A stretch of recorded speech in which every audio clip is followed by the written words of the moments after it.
in person and to anyone who might be joining on their Sunday online.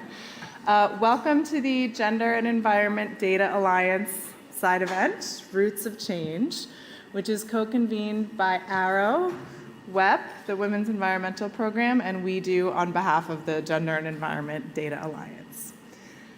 Before we start, I'd just like to note that we have interpretation in Spanish and French. One of our speakers is going to start in English but may speak Spanish at some point, so please make sure you've got your interpretation devices from over there. So I'll give us 1 minute to go get the devices to make sure that we're ready and we don't interrupt once we start.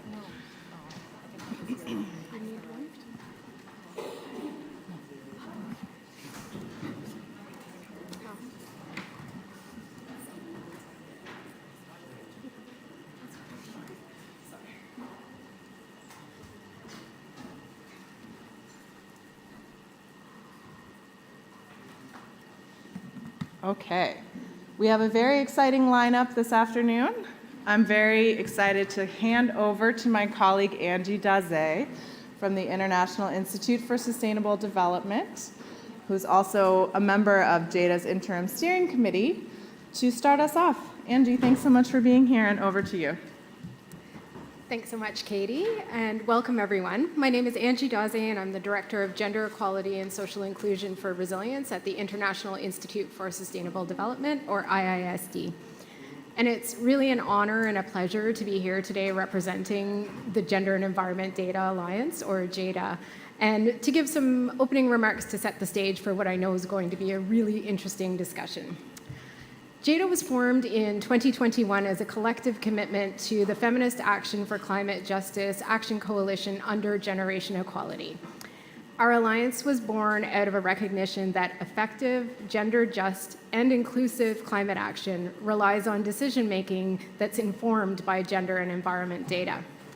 We know that the impacts of climate change and environmental degradation affect people of different genders in different ways, and that people who face discrimination on the basis of their identity are particularly vulnerable. We also know that people who tend to be underrepresented in decision-making, including women, girls, and gender-diverse people, can bring unique solutions towards adapting to climate change, and that they can be powerful agents of change. However, existing data and methodologies fail to reflect this reality. There remain massive gaps in the availability of robust and representative gender data, both qualitative and quantitative. And where data does exist, decision makers are often unaware of it or inadequately using it. The 17 founding members of GEDA came together with a shared purpose: to connect the dots on the gender and environment data that does exist and get this knowledge and information into the hands of decision makers and other data users who are working to advance climate resilience and transformative environmental policies. We aim to improve availability, accessibility, understanding, and application of quality and robust gender and environment data to support gender-just and evidence-based environment and climate action that meets the needs of all people in all their diversity. We're really proud to say that GEDA has recently grown to an expanded alliance of 89 institutions, including 40 new core partners and 29 new members.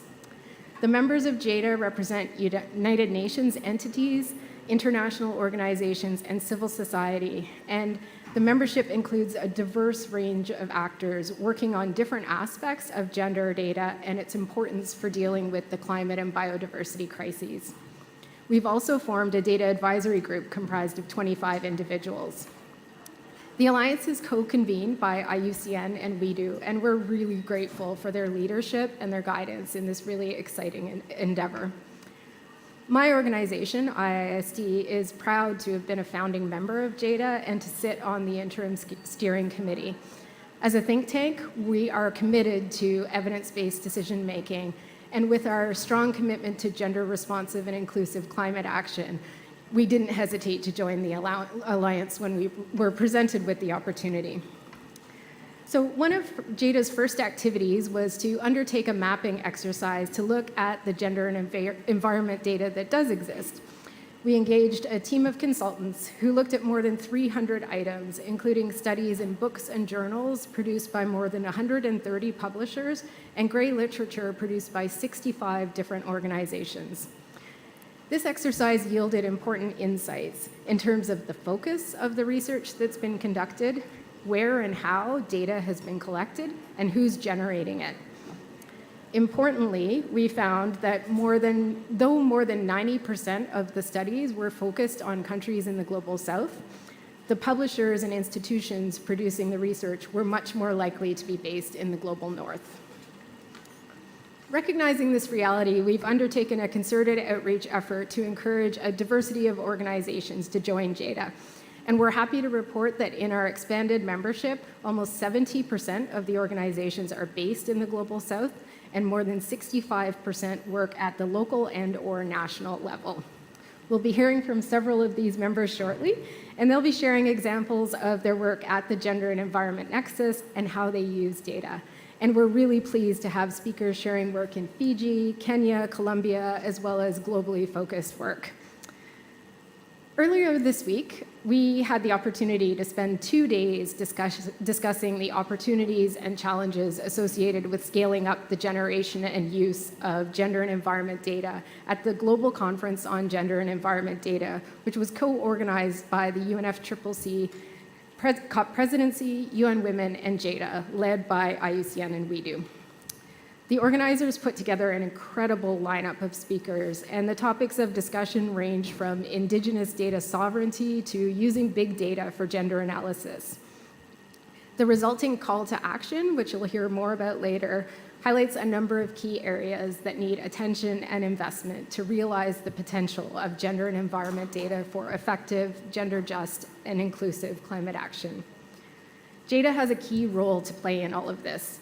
With organizations working from local to global levels, we have the potential to foster collaboration, link the people generating data with the people who need it, and create spaces for non-traditional methods and co-production of knowledge. I'm really looking forward to hearing from our panelists. And with that, I will hand over to my colleague Menka Gundan from the Asian Pacific Resource and Research Center for Women, or ARROW, who will be moderating the panel. Thank you very much, and over to you, Menka.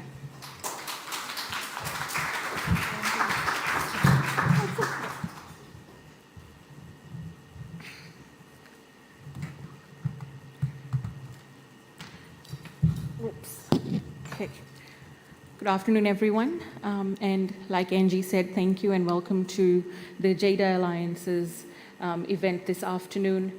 So let's just kickstart the panel, shall we? I know you're excited to look at the impressive line-out of panelists this afternoon. My name is Menka Gundan, and I work for the Asian Pacific Resource and Research Center for Women. I'm originally from Fiji. I'm a third-generation Fijian of Indian descent, so I put my own experiences and lived realities out there. In the panel today, we have Miriam Ibrahim from the Development Initiatives Kenya. Miriam, if you can indicate yourself. And then we have Unaisi Railenge from the Pacific Center for Peace Building from Fiji. We also have Sofia Gutierrez from Barranquilla Plus 20, Colombia. And we have Dr. Meghna Ranganathan from the London School of Hygiene and Tropical Medicine, who is also a UNFPA consultant. And lastly, we have Dr. Helen Tete of the Community Links and Human Empowerment in Nigeria. So you can see the diversity of panelists we have, and each panelist this afternoon will have 7 minutes, and I'll time you.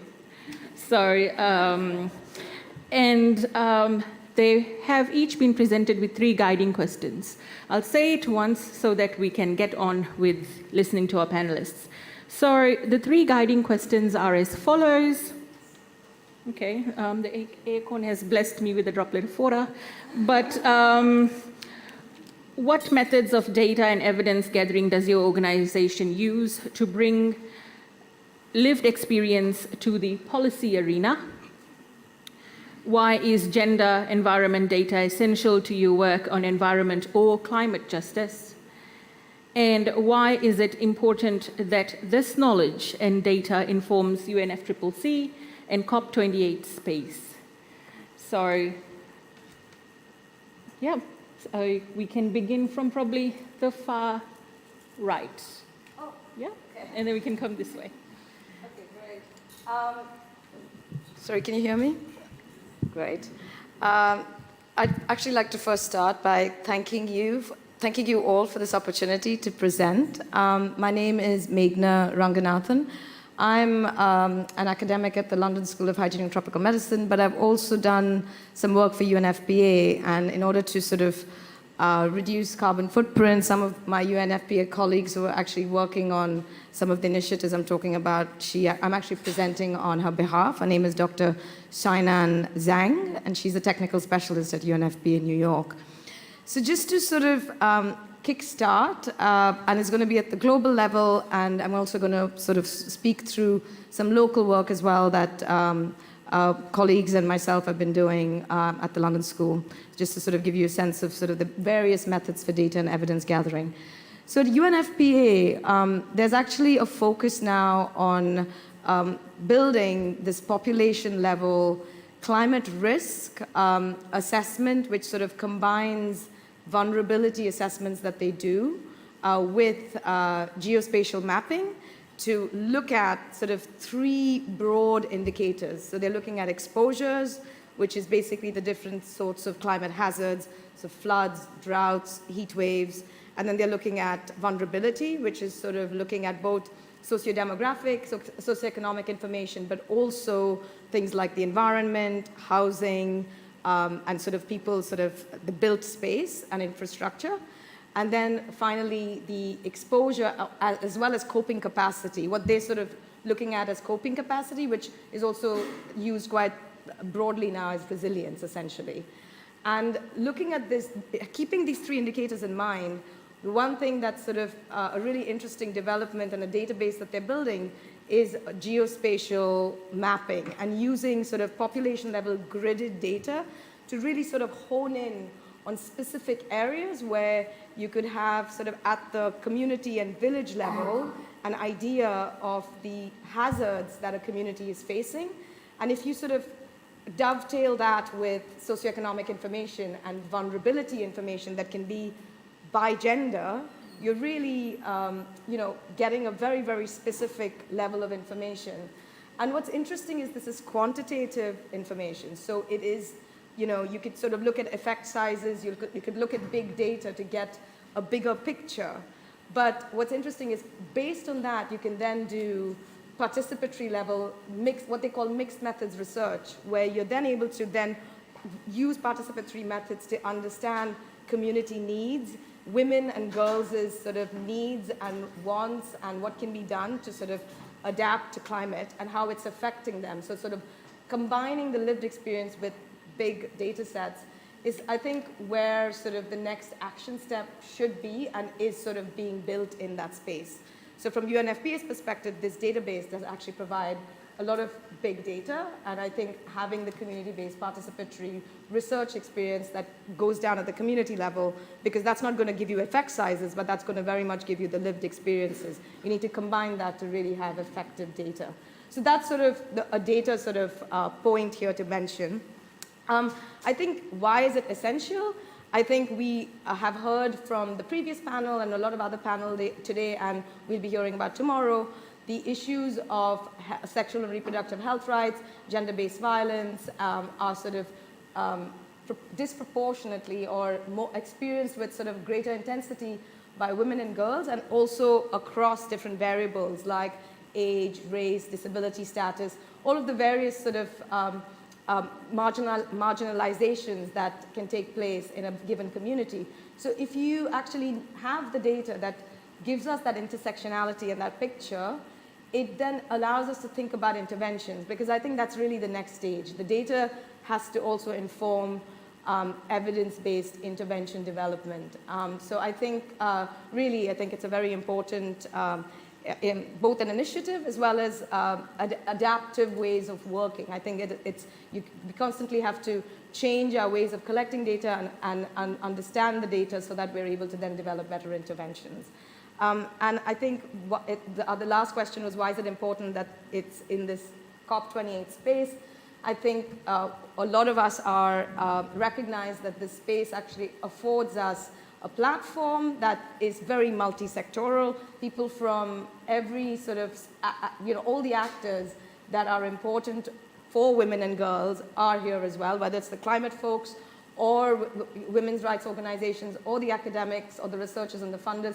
We really do need to both spread the word of what's available. I think there's a very siloed approach to data at the moment, where the climate folks don't really think about gender that much, and the gender folks are sort of talk about climate because it's an issue that's been getting more prominence, but there isn't that much of we need the twain, this is where the twain shall meet and is meeting.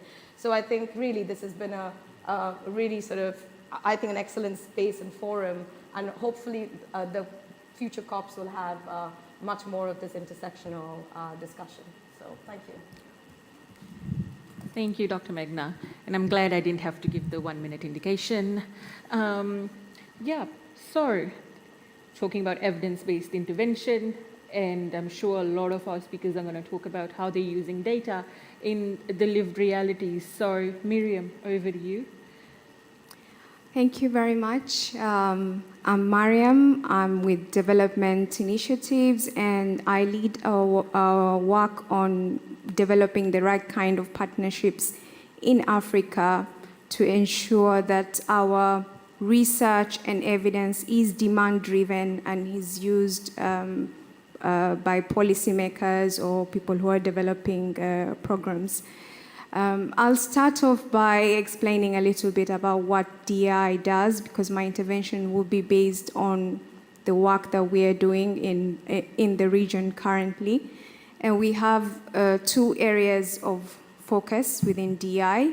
One is on financing, so data in terms of financing. So we've been simplifying complicated data on financing over the last 2 decades, and this is just not on climate, which is why we're here, but also on humanitarian financing, on development financing, and making that much more accessible, and all sources of financing.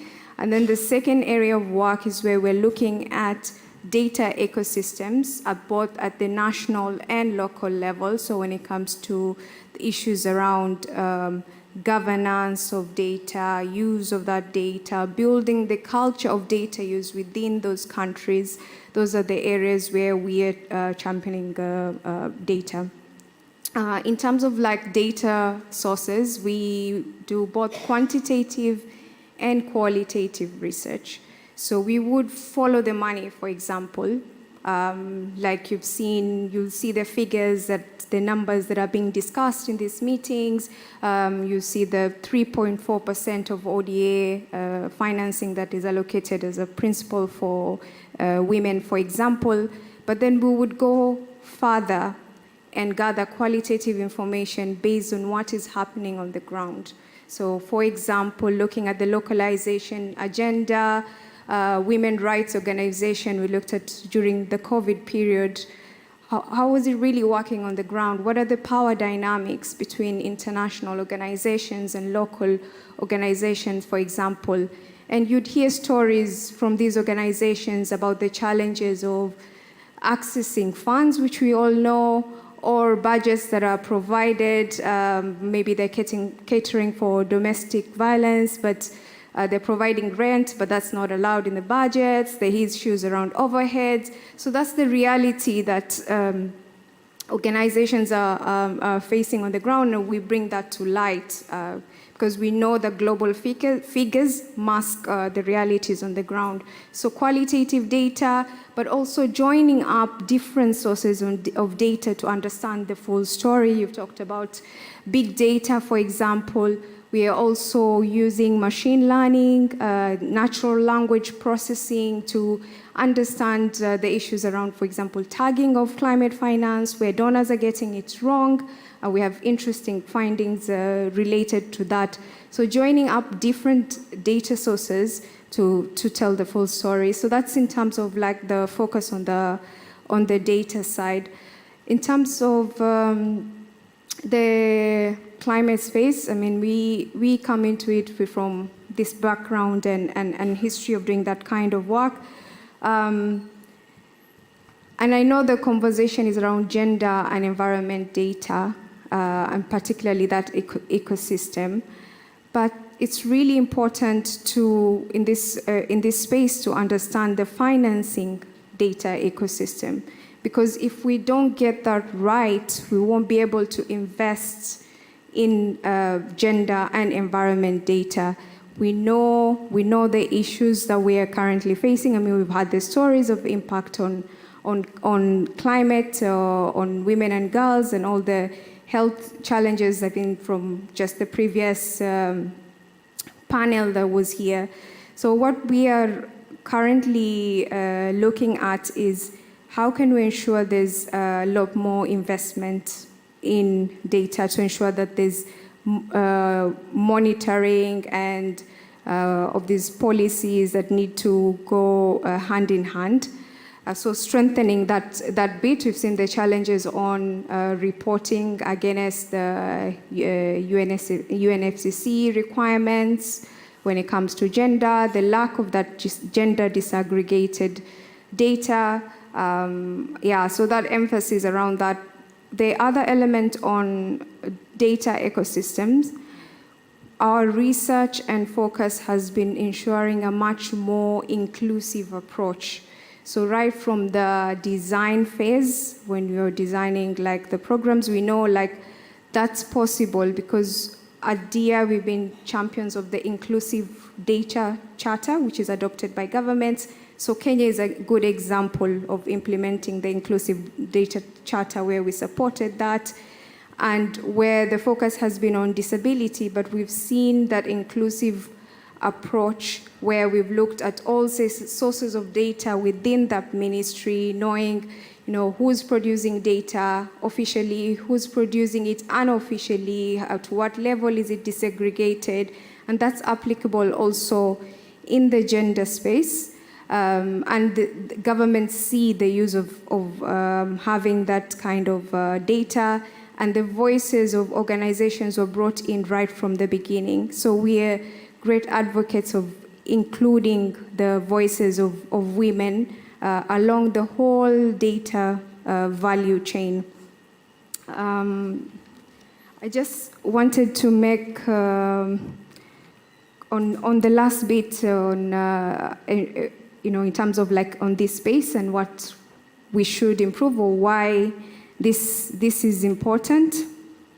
One of the things that we are following here is, of course, because I've talked about financing data ecosystem, is having a much more coherent and shared understanding of what really climate financing is and how it should be categorized, and how we can bring in gender data into that conversation.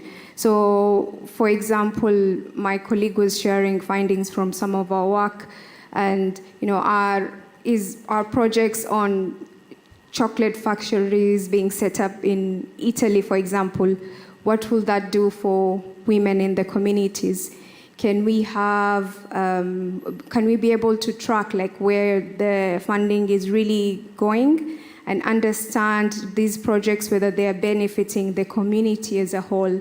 So when we have like heat waves, for example, and we have a project that's funding a community project, it means the women are able to prepare food and they're able to have time to be involved in decision making.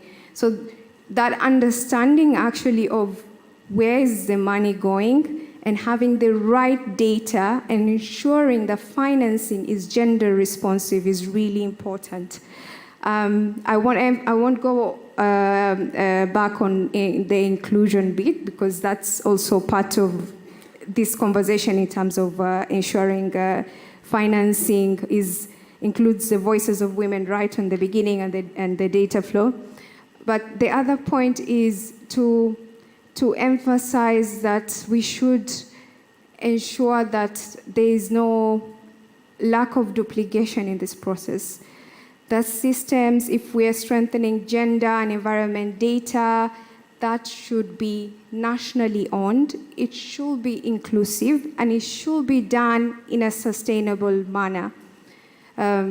Why? Because, for example, in crisis contexts, like, for example, in South Sudan, some of our work, examples from some of our work, you'd find actors, you come in and out of the country, you do your so-called needs assessment, you gather your data, you're out. You have interventions that are benefiting women and girls, but it's not sustainable. Governments are not mobilizing enough resources to ensure that there's continuity. And this data and this intersection that we're talking about is critical for policy making, for monitoring and ensuring that that information is captured. And also within the UNFCCC process, same with the reporting. I think countries are not currently tagging and providing that kind of disaggregated information. So that's really important to have that to further climate action for women. Thank you. Thank you, Mariam, and apologies for the mispronunciation earlier. So yes, incubating data ecosystems, I think, very important. One of the big reasons why Aero made the conscious decision to be part of the GEDA Alliance. We also are working in creating a data ecosystem in Asia in relation to the intersection of SRHR and climate change. And out of interest sharing with you, we currently work with Bangladesh, Philippines, and Nepal. But in the past, we also have links to Maldives and Laos that we've worked on in terms of this intersection. So great to see another organization, another feminist group working in this incubation of data ecosystems. I will move on now to Unaisi. Unaisi, please share your experiences in working in Fiji around data and evidence gathering. Thank you, Menka. Before responding to the three guiding questions, allow me to very briefly introduce myself, my organization, and the work that we are doing in partnership with the Asia Pacific Resource and Research Center for Women on gender, climate change, and sexual reproductive health rights. I will be drawing directly from the work that we have done and in anticipation of an action research that we are going to be embarking on. I'm Unaisi Relenge, and I'm a community facilitator and also the lead of our climate and gender program in Fiji. My organization, the Pacific Center for Peace Building, is a non-organization that looks at conflict prevention, conflict resolution, conflict transformation, and peace building using a restorative justice lens. So our introduction into climate change and gender really came about from the fact that in every developmental and social justice issue, the motivation is always about addressing a developmental problem. And when there is a problem, there is also a conflict. The conflict analysis tool we have found to be useful in addressing many cross-cutting issues. And I will be talking more about that when I respond to the three guiding questions. So before I begin, let me say that it is an honor and a privilege to be here and to be a part of this panelist, and also to share our learning experiences on this global platform. It's very rare that voices, the experiences, and the stories from the community, in this case in Fiji and the Pacific Islands, to be heard, and we truly appreciate that. So the methodology and the data that we use, the method we found useful for our purpose was the action research approach, which utilized the listening stool and storytelling, talanoa in our indigenous language. This is directed by guiding questions. This methodology recognizes that people living, this methodology recognizes that people living in their own context are able to share the experiences that they go through. They are the most important people to listen to. So the listening methodology, it also engages participants in a more flexible informal conversation kind of manner, avoiding a more formal interview process. A listener is an integral component of enabling a relaxed and trusted conversational space in which participants feel that they can share uncensored opinions. So in Fiji's context, for example, this approach makes a participant more comfortable in sharing her concerns and issues rather than answering to more structured questions. While this method might appear unstructured, we know the information that we want to capture. And this information or stories, they might capture changes and also patterns as well.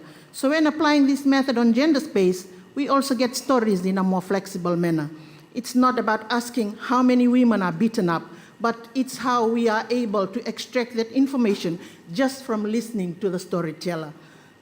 So listeners are equipped with daily processing tools to enable them to analyze the stories and whatever they have heard at the end of the day. This is also to us a more peace-building approach. So from employing the tools, we were able to draw the following data and information. The demographic data for the community, but disaggregated to households reflecting gender breakdown, ethnicity, age, household income level, and also educational level.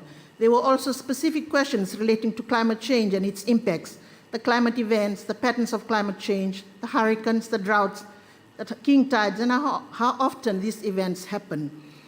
Also, they talk about their livelihood and the infrastructure. How does it impact their lives?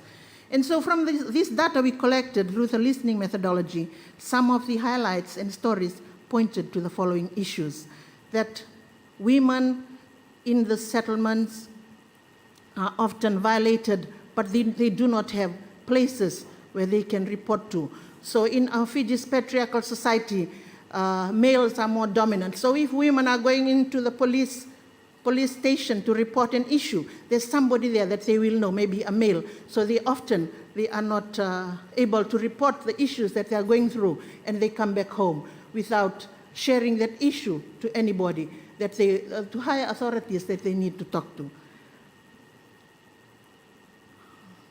And also, in some of our farming communities in Fiji, women are leaving their children and their husbands and finding new relationships with other men.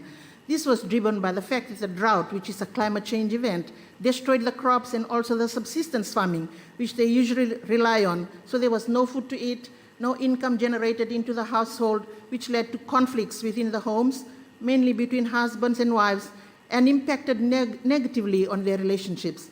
So very basic needs such as safety and protection, food and shelter were compromised. And for survival, wives had to make tough decisions.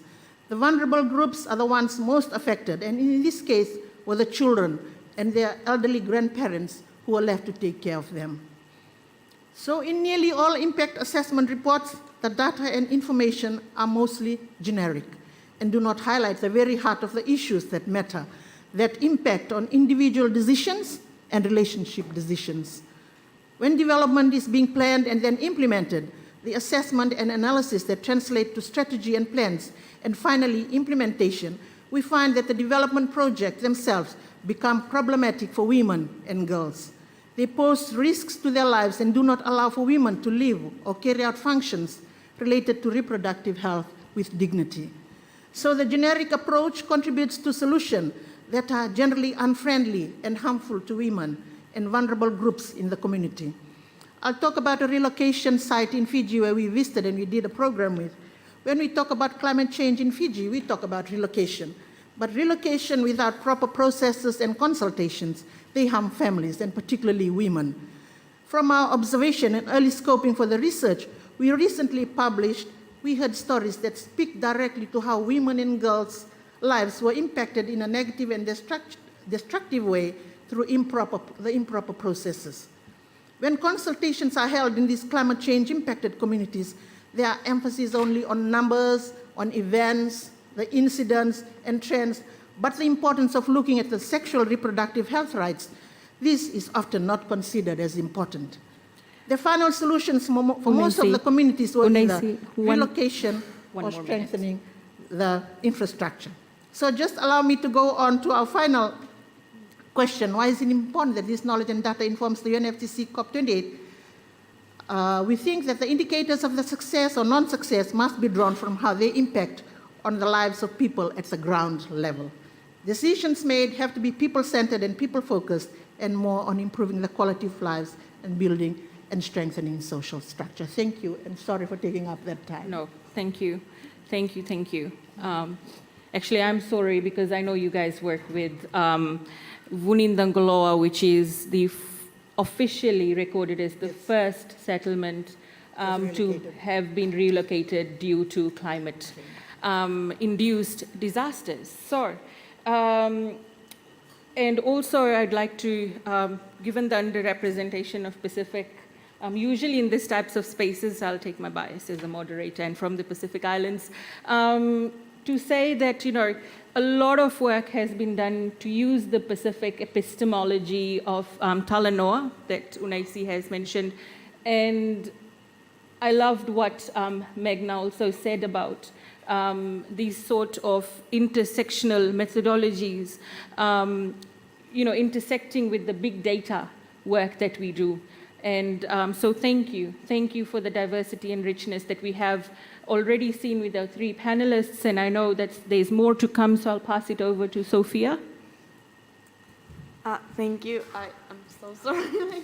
I would love to just keep you listening to. First, I'd like to start saying that I'm really honored to be surrounded with such powerful and amazing women and in this panel, and to mention that, thank you.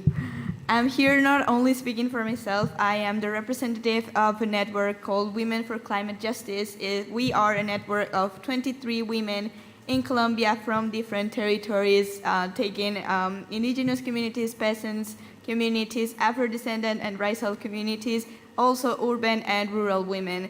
So I want to also share the the work of my of the other women of the network and answer question by question.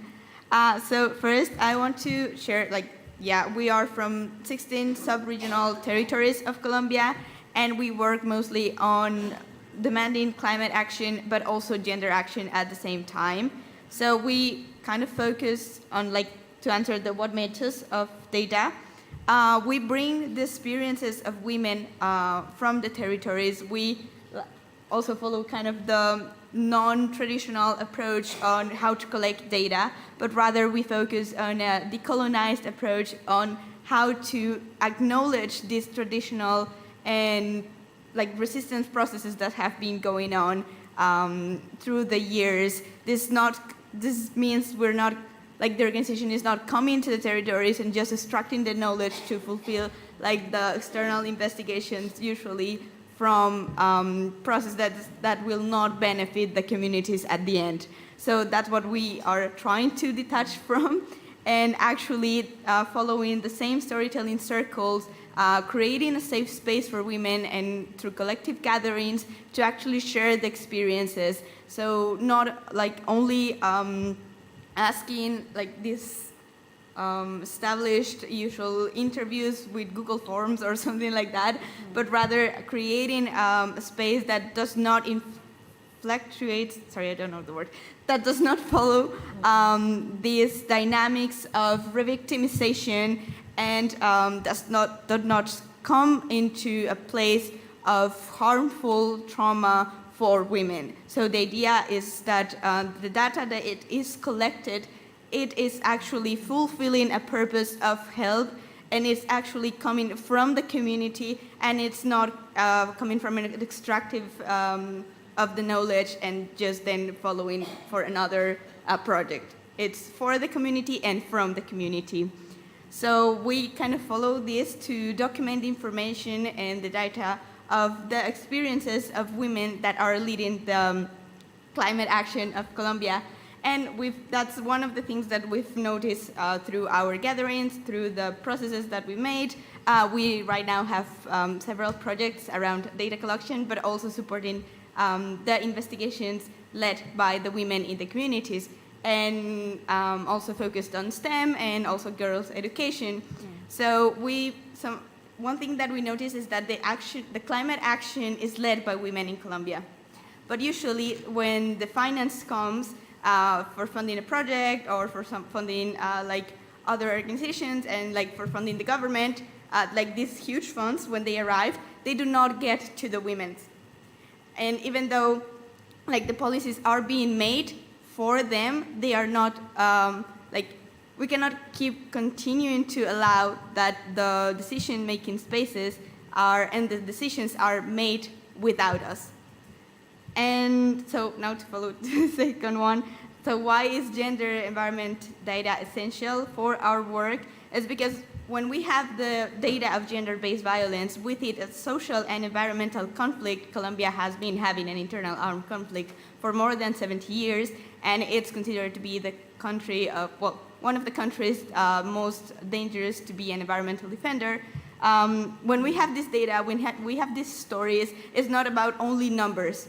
It's also about how the storytelling, how everyone faces and has lived the conflict, the social and environmental conflicts throughout the years, and putting a face to this. Because we're not only collecting the data to advocate for a better policy, we're also collecting the data to change the system. So yeah, understanding this point and this, I don't know, I'm not sure about the time, sorry. Understanding this gives us gives us and governments like a planning and a thinking for an urgency to act with a gender perspective on each of the points of every national and international agenda. So with this, I want to now follow to the COP space also, and I want to share an example. For several COPs and international spaces that we've been taking part of, we've noticed that negotiators, when they talk about mitigation, when they talk about adaptation or resilience and just transition, they're not implemented a gender perspective. And I want to mention this really tangible example with the Colombian delegation. When we approached them, they literally explicitly mentioned that the negotiators doesn't have the capacity to act on a gender perspective. And why is that? Because we don't have the resources to capacitate the negotiators, but still we provide the research that comes from the community, and still we are doing these processes with, we say in Spanish, with the nails. So it is something that it's already happening, it will continue to happen, and we are advocating around that. And yeah, just to mention also something like some other examples that have already worked around why it has been important for us to bring this data here and also share the lived experiences. So last year, under the as part of Women for Climate Justice, we came with Jenilyn. Jenilyn, she is an indigenous woman from one of the territories most affected in Colombia, especially by El Cerrejón, which is the biggest open pit mining in Colombia. And we were able to deliver a statement to the German Chancellor mentioning why, because Colombia is the fourth provider of coal to Germany, and that coal comes from El Cerrejón. And El Cerrejón is called blood coal, just to give the context. Sorry, I will speed it up, yes. And so the thing is that with this information that we collected, we're not only having the research, having the investigation, publishing our own research, but also sharing it with the decision-making, within the decision-making spaces. We are hopeful that something will come out of this, but we will not stop until something happens, and that's what we aim to actually share what is already happening within our countries, within our territories. But this research cannot be done without a substantial and accessible and valuable financial support and capacity building, because we already know what is happening, but we just don't know how to get it out there. So yeah, that. Thank you. Thanks, Sophia. So much to reflect on what she just said. In fact, I think while making notes, I wrote more questions to reflect on than what you were talking about, because one thing that struck out to me, why are negotiators not capacitated to, talk about gender, to understand the gender data that we all are presenting and working so hard at? And with that, so thank you so much, Sophia. But with that, we'll move on to you, Dr. Helen. The floor is yours. Okay. So thank you for this opportunity to share from our wealth of experience. It would be out of place to just start talking without recognizing Women Environmental Program that has been mentoring us as an organization for over a while. And I can talk about this because of what they have taught us and what we've done together over some time. Web at the regional level and community links at the national level. So it's been a synergy. So it's key that I lay that foundation. So thank you for the chance again. So, so much to share, but I will make it as short as a miniskirt. Okay, so answering to your questions. So the evidence or the methodology of data in the course of our interventions. Well, we consider both the qualitative and quantitative methodology. That is, like other presenters have said, that is quite inclusive, so inclusive that we work with both the policymakers at the state level, and then that runs down to the community person. So all stakeholders are involved, where we carry out FGDs and KIIs, and ensure that this data, information received from individuals or groups are verified before they're captured or used.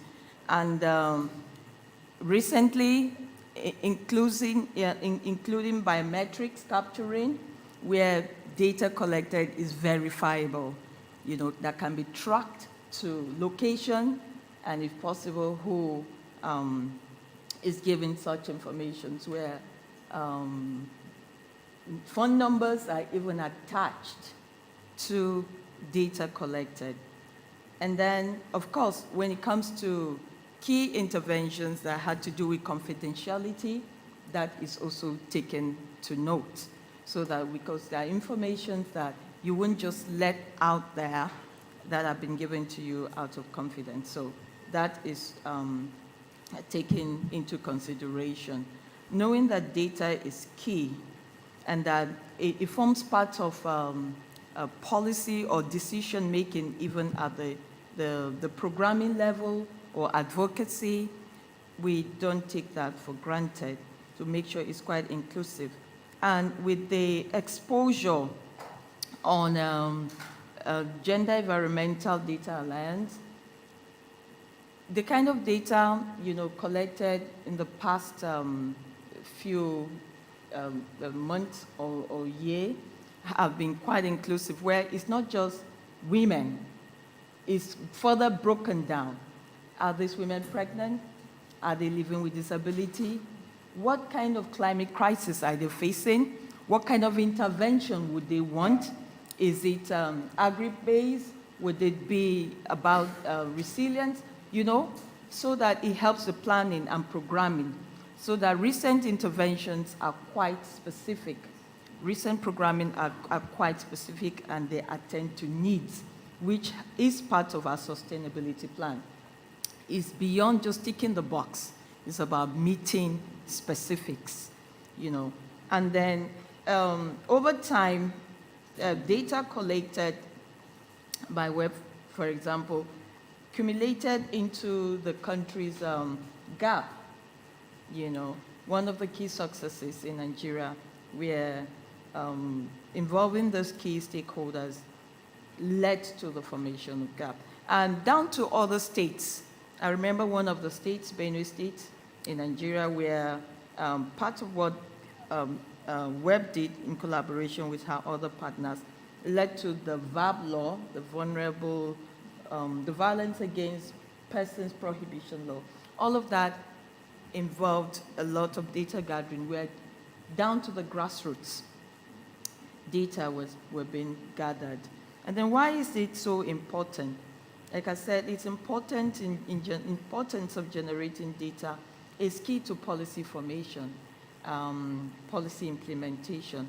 It's actually a roadmap, tells you where you are, where you're going. It should answer the 5 W's, the what, the where, the why, and the how. You know, it's key important, you know, when you talk about importance of data. And like I said, it's a roadmap. It also would help informed decision. As if I were to share experiences, you would see why data is necessary. It led to key informed decisions where decisions were taken both at the grassroots. And would also notice that the data had improved processes, both at the state and at the national level, and both also at the regional level. Processes have been improved. It's no longer, I just remember the crisis situation, the climate crisis situation in one of the states where we had huge numbers of IDPs in camps, and then the state government would just provide food, materials, and that's just it. They need shelter, they need water, they need clothes, and that's it. Because data available was not disaggregated, key needs, women and children's needs like sanitary pads and all of that were neglected.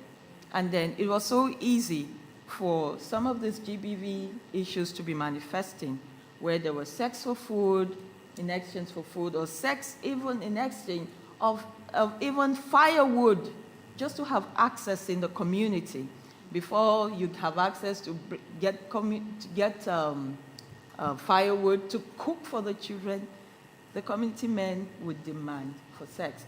And where you refused, there were issues of rape and all of that. So this is so important because it also improves the process and it adds value to resources.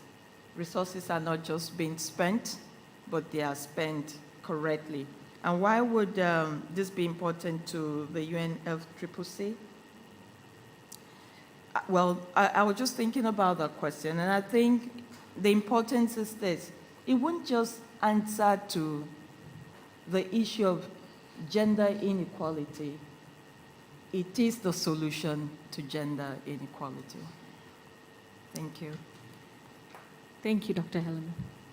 So rightly pointed out in terms of the importance of disaggregated data in our lived realities, especially we've heard over and over again in evacuation centers, in camps where internally displaced peoples are due to climate-induced disasters, which compound a complex level of issues like gender-based violence, etc. So thank you for bringing that to the fore. I will very quickly move on to calling on to my colleague, Natalie Cleveland. She is the Policy and Advocacy Manager in Data 2X, and she will take us through for the discussion session, or the reflections and Q&A.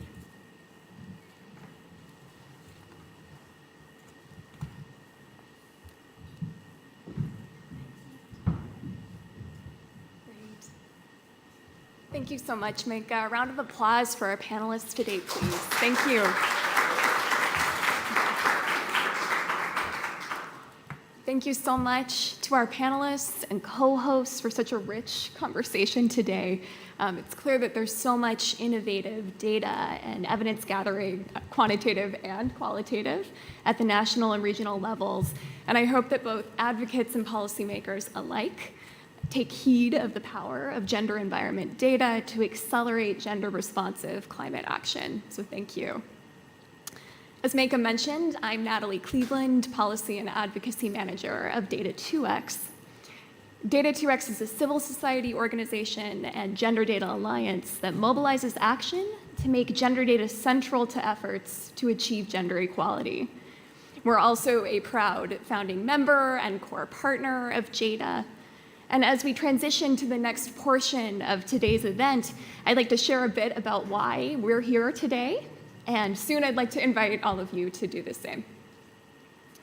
So Data2X joined GEDA because we know from our efforts to account for gender data gaps across issue areas that data on the gender-environment nexus is particularly scarce. For example, data collection standards and methodologies are lacking for many gender-relevant environment and climate change issues. And as a result, governments often define, collect, and report information differently, complicating efforts to generate internationally comparable statistics. Gender data collection efforts are further complicated by climate change due to the unique challenges and risks of data collection in insecure environments, as we just heard from our panelists.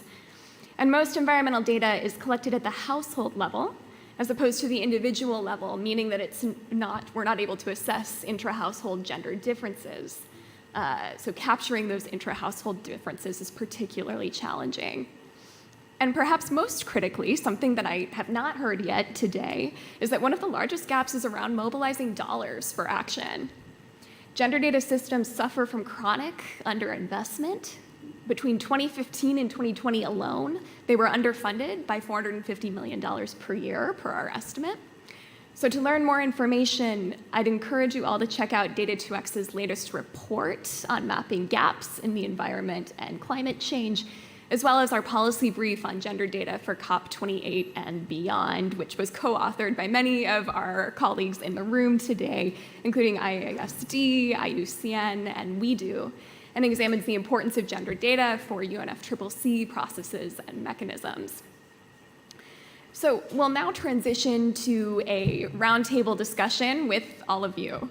So I'd like to invite our audience to join in. We welcome any audience questions, and we'll pass around a microphone to facilitate those. But we also welcome learning more from you. We'd love to hear about any gender environment data projects and initiatives that you might be working on, as well as your reflections and any other comments. So the floor is yours. As you speak, if you could please share your name and organization, that would be great. I'll turn it over to those who have any questions. I see a hand in the back toward the entrance. Oh. Not a question, but a comment. Nicole Hendrickson, Trinidad and Tobago Fire Circle TT to End All Abuse. We still have the challenge in my country and the region for disaggregated data. Collecting data is still a problem as well, but just to get specific types of data, and also too, we recently started to do a very small sample survey in terms of getting the real numbers around transgendered persons and also other persons in society. So just to start getting the data is still a problem in some spaces. So just ensuring that we have the funding around that and maybe supporting agencies to get the figures to then do the work that we really want to do. Thanks. Thank you. Up front here, please. Hi, Jane Hotchkiss. I'm the head of Energy for the Common Good. We are a small band, mostly women. Our one male I call our diversity candidate. And we're working on the public side, the external side of fusion energy, because fusion has the capacity to do so much for so many across the world. And our first and foremost push is in communities, and in the communities that are facing environmental injustice and climate injustice already. So this is a perfect place for us. It's also perfect because we began our work by doing a large social media inventory, a data collection, in part to justify to many why this was needed. But we didn't have the tools to go into deep gender differences. We were using, various social media avenues. And this is so critical because, as all of the panelists who leave me breathless know firsthand, we don't know what's really happening on the forefront of climate change to the people who make the future relevant, which are the women and their children. And so it is transformational for me. I'm also the mother of gender-neutral children. We need to cover this whole area and do it in a way that can't be dismissed, because that's, again, data can be used for good. And the other question I have, or the underlying question I have is, how do we protect the data? Because data is very easy to manipulate. Excellent question. Thank you. I pass over to you immediately afterwards. I'm seeing you. So I would also like to share experiences that we have made in public transportation in Barcelona. And I think it's fitting very well to the speakers on the panel, but also to the people from the audience, because we have tried to push further and said that we would not only like to collect gender disaggregated data, but we want to have intersectional data, and have made quite good experiences. So finally it was actually really fun that we could go beyond actually of the call, and it was accepted that we would collect really intersectional data profiles from travelers. Our experience is that it is possible to collect also intersectional data. It's not too complex. We have made very good experiences with starting really with qualitative interviews with communities and multipliers to see what are the needs and what kind of profiles are actually needed. We experience that it's really good to have profiles with at least like 3 intersecting categories. So you would really know, like, for example, that gender, abilities, disabilities, racism plays a really great role in public transportation. It's not only women as a homogeneous group that being affected by sexual harassment, and we do see many more particular needs and reflections, for example, from women with disabilities, because, for example, if they are claiming sexual harassment, it's just not believed, because it's assumed they would not experience something like that, which is, I think, very shocking, and it's really good to collect that data and have the answers from those experiences. And I think another thing that we experience during the data collection is a very feminist issue, that you also take care of the interviewees, because the topic doesn't seem to be very sensitive, but it has been obviously going out into the public transport and asking about racism, sexual harassment, sexism, ableism. And they had been attacked by other passengers that were kind of observing what was happening. So it was a core of the feminist collective that was collecting the data together with the university and a private company that is into actually app development. So it was also like a activist, research, academic kind of coalition that was then designing the survey. And they took care that the interviewees were really not only sensitive to the questions they were asked, but they were also taken care of. After they had made those experiences, they could take a break. They would get support in interviewing in the public space. And I think I could go on with the experiences, but I would really like to encourage to kind of push our funders even further to get really the data that we need and really reflect on different experiences of persons and not see women and gender data just in a kind of flat way. And yeah, I would really like to hear now, also getting my question to the panel, if you have made any experiences with collecting intersectional data. Thank you. Thank you. Thank you for that intervention and for raising the importance of feminist methodologies in particular.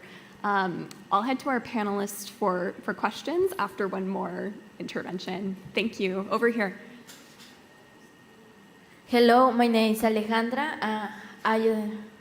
Voy a hablar en español. Yeah. Listen to the Spanish translation, the Spanish interpretation. Go to the Spanish channel, so channel 2, right? Channel 2. Go ahead, Oliver.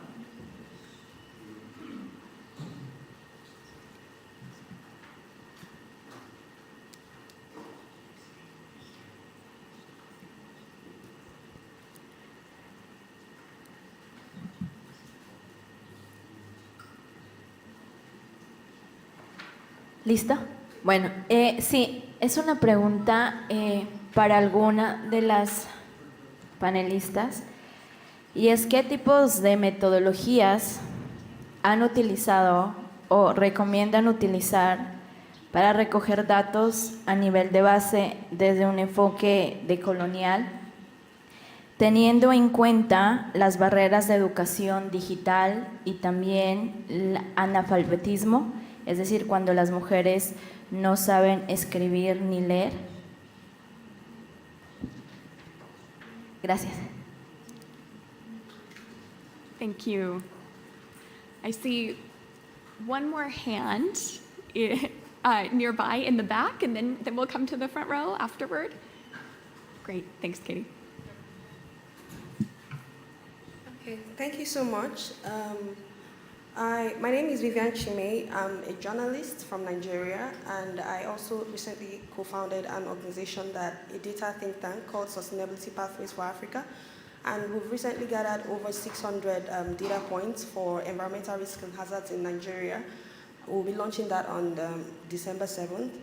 But I have a question, because in the course of my work as a journalist and in the development sector, I found that when disasters happen, they just give numbers. For example, what happened last year during the floods in Nigeria, they were like over 600 people were impacted.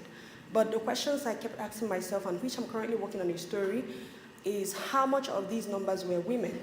Because there's something, the story I'm currently working on that has to do with women who were pregnant during the flooding and how they were able to access healthcare that were flooded during that period. So I wanted to, ask Helen about, how do you go into communities immediately after such natural disasters that currently we have gathered over 600 data, so obviously we have so much more. And there are women who are impacted during those times. So how do you gather data of women who were either pregnant or lost their children or were struggling during that period to be able, to help governments to make necessary policies that can protect women in communities? And I would really love to work with you and also with GEDA to do such more work in Nigeria. Thank you. Thank you. Before we head to our next intervention and question, I'd like to pause for just a moment. So we have several questions on the floor now regarding panelists' experiences with feminist methodologies, protecting and safeguarding gender data, and gathering data in and after disaster. I'd like to invite any panelists who might like to come in and comment on any of those questions now. Okay. Dr. Helen, thanks. Yeah. I think she called my name, so I'll respond to you. Well, the truth is this. I mean, the issue of data is a challenge. That's the truth. However, when it comes to rapid response, you don't need to gather everything at that time because it's rapid response.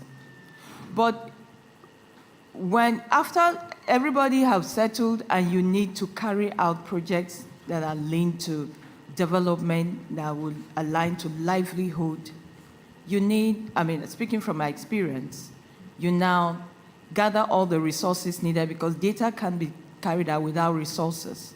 And then you gather, and then you have the disaggregated data that feeds into the planning and feeds into the document or policy document you're working in. We work in collaborations. I know my mentee wants to say something, but we work in collaboration. We have partnerships with the state government and some of these line ministries. So when it comes to rapid responses like disaster, displacement, and all of that, we work hands-on with them. It's about the rapid response at the beginning, and then we take our time to plan, mobilize resources, and do a more concrete response that is more impactful and more sustainable. And then shortly about responses around feminist movement, it's quite gray in our communities, and we're learning, but where it's necessary, we use the snowballing method. We snowball, and that keeps their confidentiality. Thank you. Is there a response from the front before we head to our other panelists?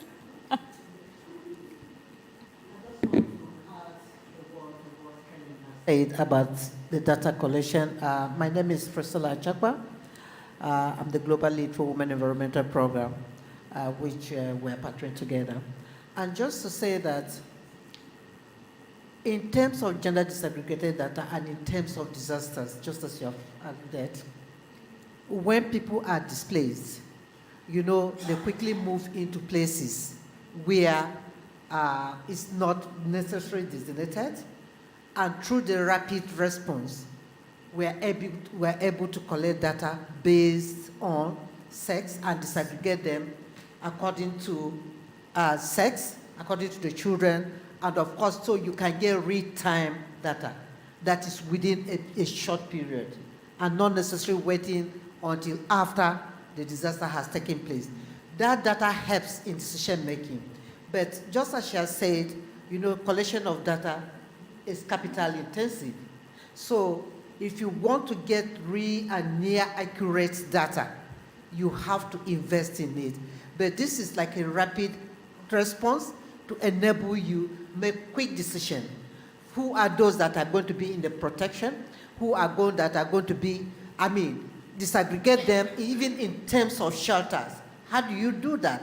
You need to have this rapid assessment to enable you be able to cluster them in that way so that even all those that are coming from outside, we have a kind of data, not real data, but something that they can fall back and say, this is what we have, and this is what we can make use of. Thank you. I just wanted to add.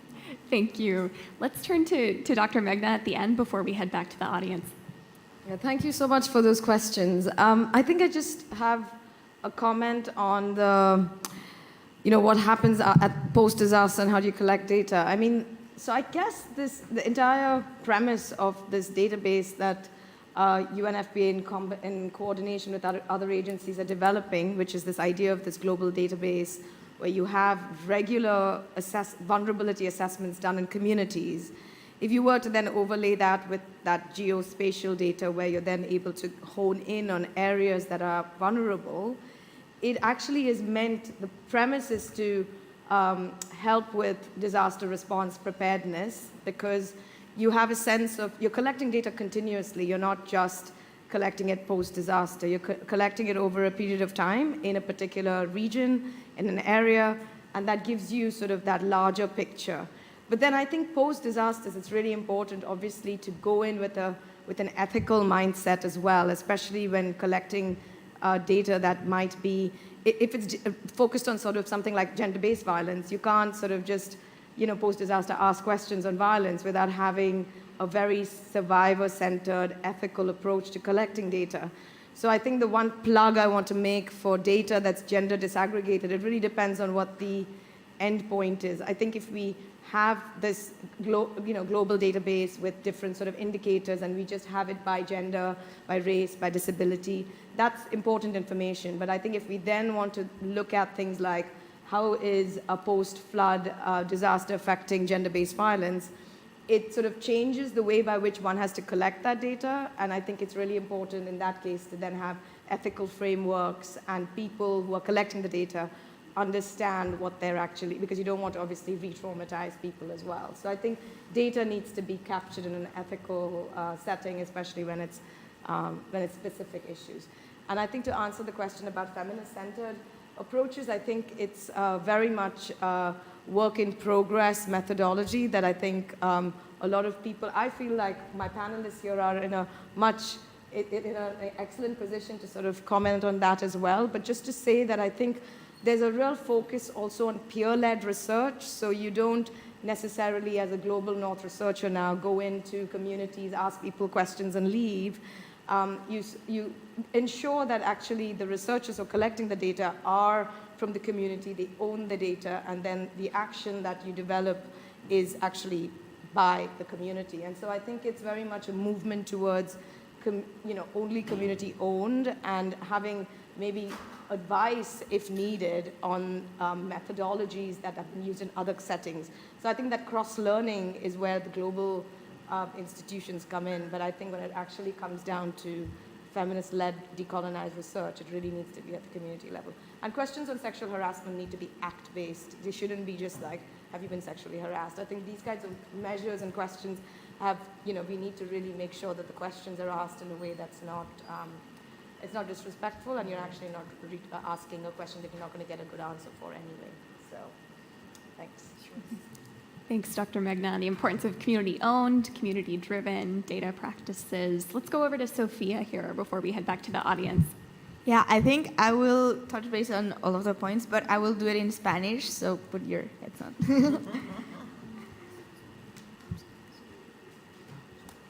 Yeah, I see everyone. Yes, perfect.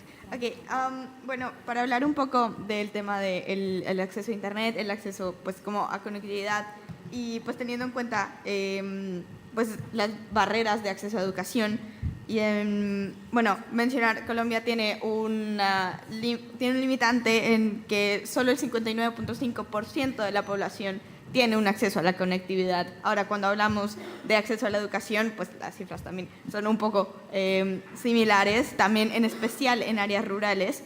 Y bueno, aquí cuando hablamos de cómo se reflejan estas metodologías decoloniales, es que estas investigaciones deben venir de la recolección de data a través de diferentes historias para llegar a las conclusiones desde una información como para llegar a lo cuantitativo desde lo cualitativo, es decir, que cuando se garantice que estas intervenciones sean socializadas durante y después con las comunidades, con una total sensibilidad en el tratamiento de la información, no simplemente, como lo estaban mencionando ahorita, tener las preguntas, después no se les comparte qué es lo que se les va a mencionar de lo que compartieron, porque se busca crear un espacio seguro para este intercambio de información, se busca que también sea consensuada y no únicamente vamos a como recolectar las historias que nos compartieron y luego se las vamos a contar a todo el mundo, porque pues realmente así no debería funcionar. Cada persona que hace parte de la investigación, cada comunidad que hace parte de la investigación tiene la total capacidad para decidir sobre sus historias, para decidir sobre sus experiencias y qué conocimientos tradicionales deben o no ser compartidos. Esto también para hablar de cómo pues las metodologías decoloniales y un poco la parte interseccional debe ser también un lenguaje simplificado sin ser infantilizante, que muchas veces pasa esto, que llega como vamos a hacer esta investigación con el complejo de para salvarte a ti y pues esa es como la dinámica que queremos romper, teniendo en cuenta que las investigaciones también pueden venir desde las comunidades. Entonces, una cosa que también pueden hacer desde las organizaciones o desde los centros de investigación es el apoyo a capacidades, el apoyo a acceso a la educación, el apoyo a la conectividad, para que las mismas comunidades sean quien lleven a cabo sus propias investigaciones, porque es como una fusión entre el conocimiento tradicional y el conocimiento científico académico, ¿no? Y pues a partir de ahí sacar estas conclusiones. Entonces, Thank you so much. We can take one more question from the audience. I think there was one in the front row over here. Thank you. Yeah.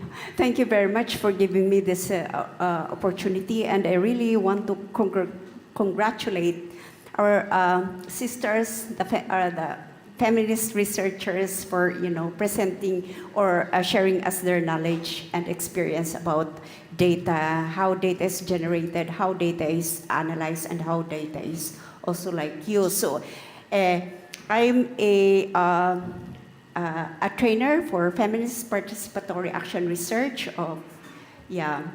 for Asia Pacific Forum on Women, Law and Development. So we had been doing this for the last 13 years,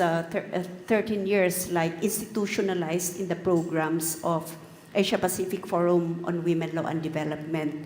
So done with 4 and of grassroots women's organizations in across Asia Pacific. And I'm really very happy that all of you are actually using the principles, although said in various ways, like it has to be participatory, it has to be empowering, like it involves capacity building, it has to be transformative, and then it shifts and share power. The ownership is also very clear that we do not own the data. Like we may be facilitating the research, but we do not own the data and the research. It's clearly owned by the communities. And we are also acknowledge going beyond the traditional methods of data generation. We acknowledge Talanoa, other creative and more expressive data collection. And I think that has to be mainstreamed, or like that has to be brought into the research community, that these are actually very useful, very vital methods of data collection for the grassroots communities. Acknowledgement also of the application of the intersectional approach, and then paying attention to free, prior, and informed consent. And this has to be continuing. And I'm also very happy that most of you are also like making use of data and research in building the cultures of solidarity, as well as the culture of accountability. My question is like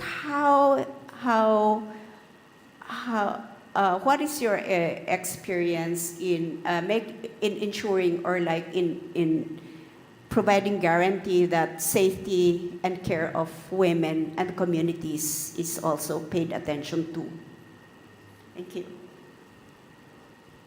Thank you. I'll give space and the floor to any of our panelists who might want to jump in on privacy, safety in data collection and use efforts. Sophia, thank you. I will do it in Spanish, sorry. Very briefly. Thanks, Sophia. Cuando hablamos de tener una mirada holística de seguridad y de protección de data, hablamos no únicamente de la seguridad física o digital, también hablamos del bienestar. Entonces, en estos procesos es muy importante llevar ese reconocimiento de esta unión holística en cómo vamos a recolectar los datos. Entonces, también cuando hablamos un poco de la experiencia, bueno, me gustaría compartir un pequeño caso de estudio que tuvimos. Con la Red de Mujeres por la Justicia Climática, hay 2 mujeres lideresas de 2 territorios que son bastante afectados por la industria minero-energética, y a través del proceso de fortalecimiento de capacidades, también del cuidado de la información y de las historias, porque es información que si se llega a salir de una forma no sensible puede poner en riesgo a las comunidades, puede poner en riesgo a las lideresas que nos están compartiendo esta información.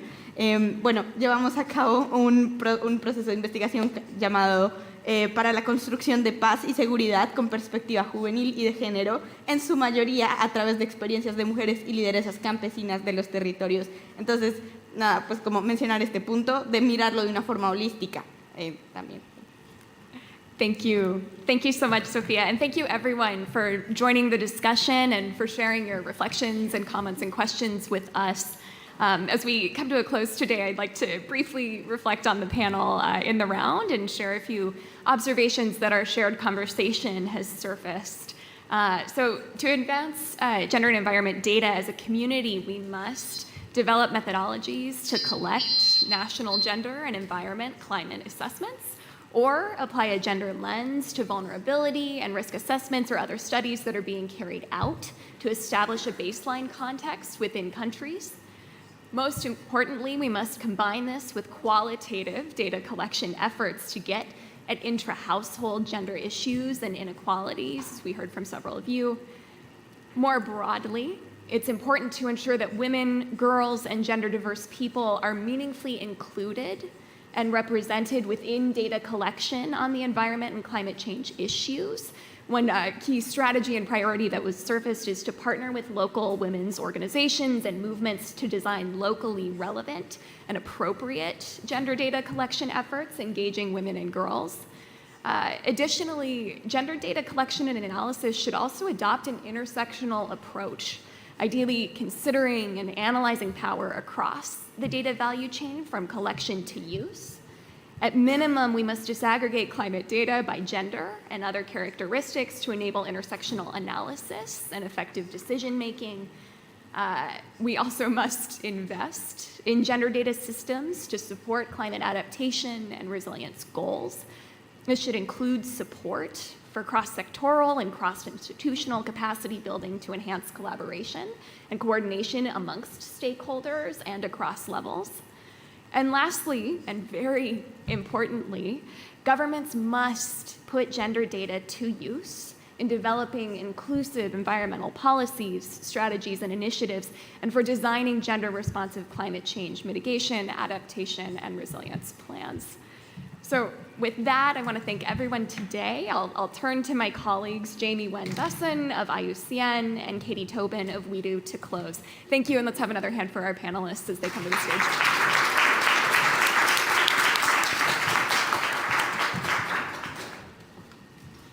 Hi, everyone. Well, I'm barely the height of this podium, so bear with me.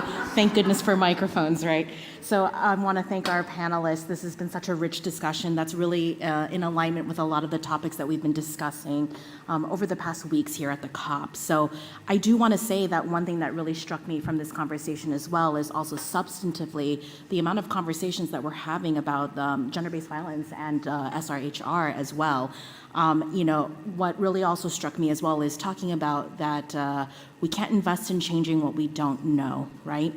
And just a few pieces of data, because at IUCN, you know, we have been researching and collating and, you know, looking at data around the world on these topics. And so just to touch on a few topics that was raised today, just to share a few pieces of data, you know, one, you know, to this very day, 40% of economies limit women's property rights in some way.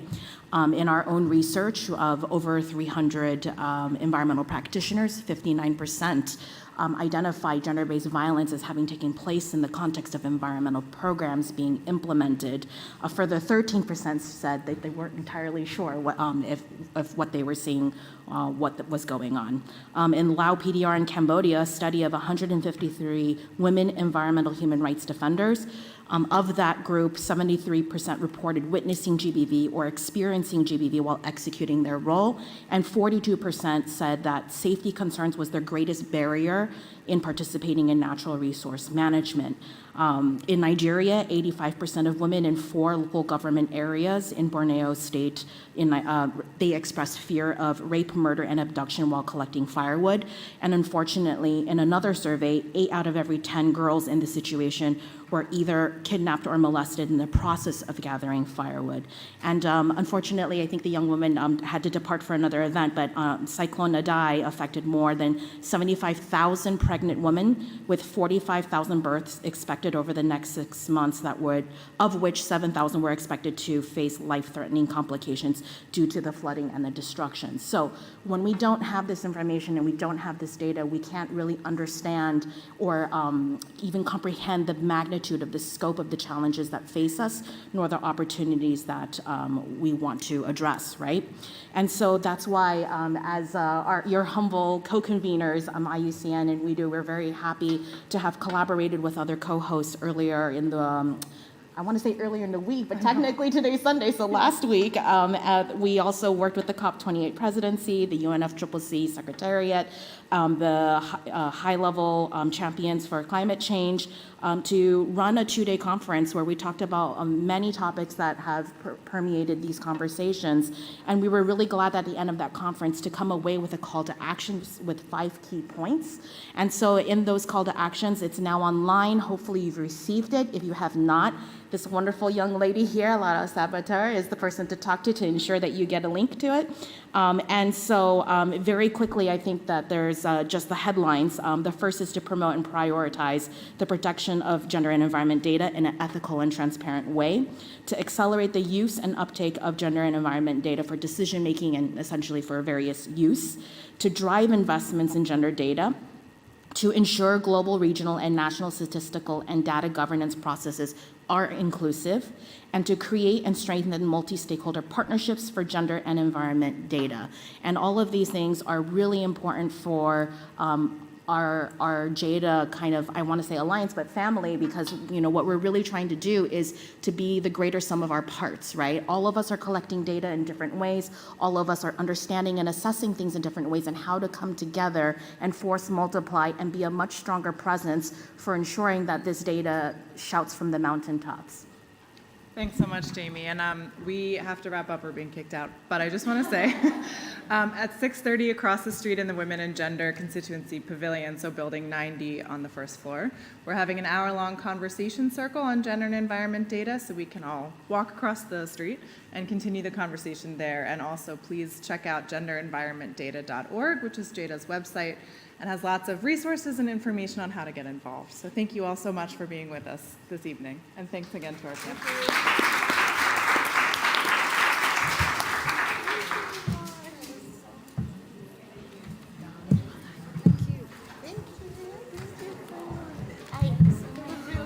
I really wanted to give you.